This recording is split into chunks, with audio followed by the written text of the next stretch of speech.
Selamat pagi, selamat siang, selamat sore, maupun selamat malam bagi kita semua.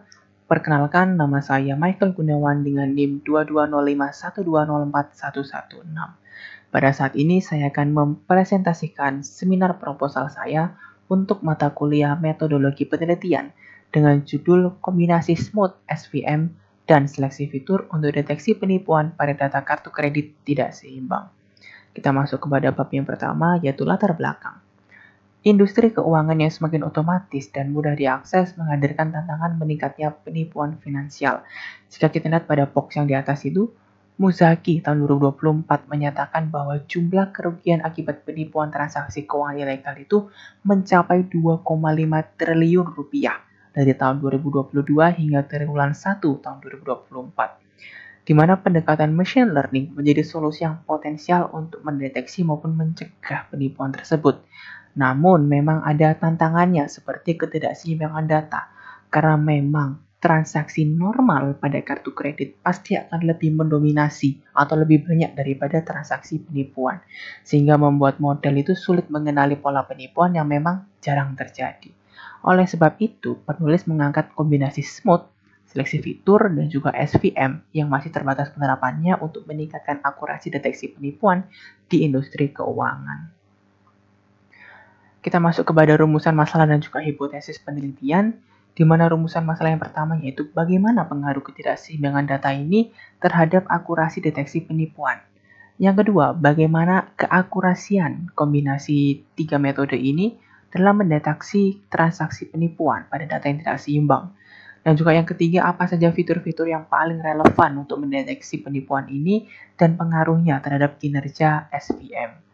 Nah, penulis menyampaikan hipotesis bahwa ketidakseimbangan data transaksi finansial itu mempengaruhi akurasi model deteksi penipuan dengan bias terhadap kelas mayoritas yang akhirnya menurunkan kemampuan machine learning mengenali pola penipuan. Oleh sebab itu, kombinasi smooth, seleksi fitur, dan juga SVM dihipotesiskan mampu meningkatkan performa model dengan menyeimbangkan data, memilih fitur yang relevan, dan mengoptimalkan klasifikasi, sehingga meningkatkan sensitivitas dan akurasi deteksi penipuan. Kita masuk kepada bab yang kedua, yaitu kajian pustaka, di mana Soleha mengungkapkan bahwa perbankan ini adalah salah satu badan usaha finansial yang mengelola dana masyarakat, dan terus beradaptasi dengan kemajuan teknologi, seperti adanya layanan internet banking, mobile banking, hingga kartu kredit. Namun, memang ada risiko-risiko baru, seperti ancaman kejahatan cyber, di mana menurut Al-Hasedi dan Magalingam, fraud dalam konteks finansial itu didefinisikan sebagai tindakan yang ilegal, berupa penipuan, baik itu untuk pribadi diri sendiri maupun organisasi.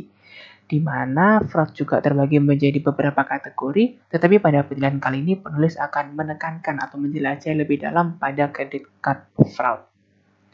Kita masuk kepada penelitian yang terdahulu, di mana penelitian pertama dilakukan oleh Patria menggunakan neural network, menunjukkan akurasi yang cukup tinggi, 95,82%, tetapi rentan overfitting dan membutuhkan sumber daya komputasi yang besar. Penelitian yang kedua oleh Saikin dan kawan-kawan menerapkan seleksi fitur pada SVM sehingga menghasilkan peningkatan rata-rata nilai evaluasi hingga sekitar 10%.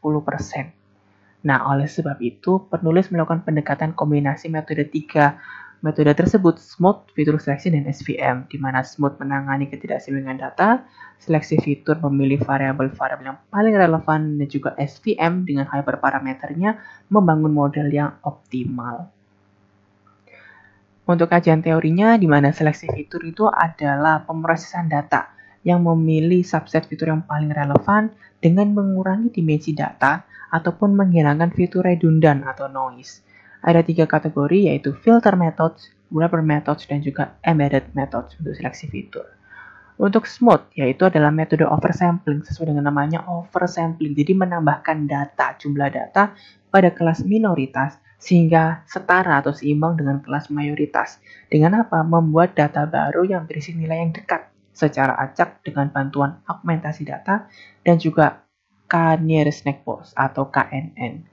Lalu untuk SVM, yaitu algoritma supervised learning, digunakan untuk klasifikasi maupun regresi dengan mencari hyperplane terbaik yang memisahkan data ke dalam kelas-kelas yang berbeda. Ada 2 tahap pengerjaan, di mana pelatihan atau train dan juga pengujian atau test. Kemudian kita masuk kepada bab yang ketiga, yaitu metodologi penelitian, di mana penulis sudah memberikan flowchart di sini atau diagram alirnya, dimulai dari pengumpulan data hingga validasi kinerja model. Jadi pengumpulan data di sini akan menggunakan dataset credit card fraud detection yang diperoleh dari platform Kaggle dan dibersihkan dan di pre-processing. Kemudian dilakukan seleksi fitur untuk memastikan hanya fitur-fitur yang relevan yang digunakan. Kemudian smooth diterapkan untuk menyeimbangkan distribusi kelas, lalu pemodelan dengan SVM dengan hasil smooth tadi dengan hyperparameter yang sudah dipilih. Kemudian hasil modelnya dievaluasi menggunakan metrik-metrik. Ada akurasi, presisi, recall, advanced score, hingga confusion matrix. Terakhir, jika memang performanya masih belum optimal, iterasi dapat dilakukan kembali dengan menyesuaikan hyperparameternya. Oke, untuk data collection dan pre-processing ini, dataset itu berisi 284.807 baris data, di mana mencakup dua kelas, ada frauds, yaitu yang penipuan, dan juga no frauds, atau yang bukan penipuan. Di mana kalau kita lihat dalam gambar di kiri itu memang sangat tidak balance ya, tidak seimbang, di mana 99%, 83% itu data yang normal, transaksi normal, dan 0,17% itu transaksi penipuan. Jadi sangat ekstrim di sini. Kemudian untuk seleksi fitur dan juga smooth, nah seleksi fitur ini penulis menggunakan filter methods di mana mencari hubungan korelasi statistiknya seperti menggunakan korelasi Kendall tahu, Spearman, bahkan Pearson. Lalu juga ada embedded methods dengan menggunakan feature importance untuk mendapatkan wawasan yang lebih mendalam. Kemudian smooth oversampling tadi gitu kan ya, yang fraud 0,17% itu diseimbangkan dengan yang no fraud atau yang transaksi yang normal seperti itu.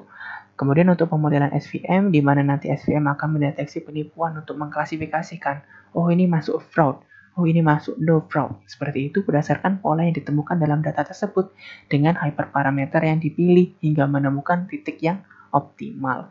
Kemudian ada evaluasi, di mana model akan dievaluasi menggunakan metrik evaluasi yang saya sampaikan sebelumnya, dan juga confusion matrix untuk menilai kemampuan SVM ini dalam mendeteksi penipuan secara efektif, sehingga memberikan wawasan mengenai keefektifan dan optimalisasi algoritma. Baiklah, demikian yang dapat saya sampaikan. Jika ada salah-salah kata maupun kata-kata yang kurang berkenan, saya memohon maaf yang sebesar-besarnya. Demikianlah yang dapat saya sampaikan mengenai presentasi seminar proposal saya untuk mata kuliah metodologi penelitian.